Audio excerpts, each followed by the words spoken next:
நானு கங்கை அமரன் சார் பேரை பண்ணியிருக்கோம். ஸோ கங்கை அமரன் சார் என்னை வந்து கார்லேருந்து இறங்கி ஷாட் வரும்போதே எப்போவுமே பாட்டு பாடுவார்.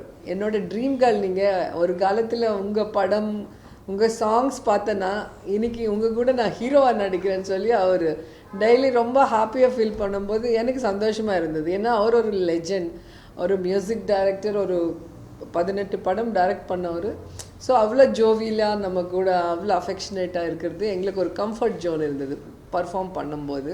ஏன்னா ரொம்ப வருஷத்துக்கு அப்புறம் ஆக்டிங்னா அதுவும் village subject, pure Madurai language பேசணும். ஸோ அந்த கம்ஃபர்ட் ஜோன் அவர் கொடுத்துருக்காங்க. அண்ட் சிவாஜி சாரோட பேரன் தர்ஷன் தான் இதில் ஒரு ஹீரோ ரோல் பண்ணுறாங்க.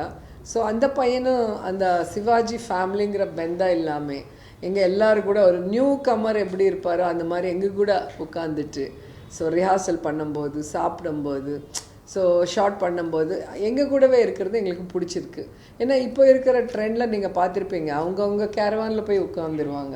ஸோ டிஸ்கஷன் பண்ண முடியாது. ஸோ அவுட்கம் கூட அந்த அளவுக்கு பழைய படத்தில் இருக்கிற மாதிரி அந்த அவுட்கம் இந்த படத்தில் வந்திருக்குன்னா அது எல்லா ஒரு டீம் ஒர்க்கை நாங்கள் ஒர்க் பண்ணதுனால.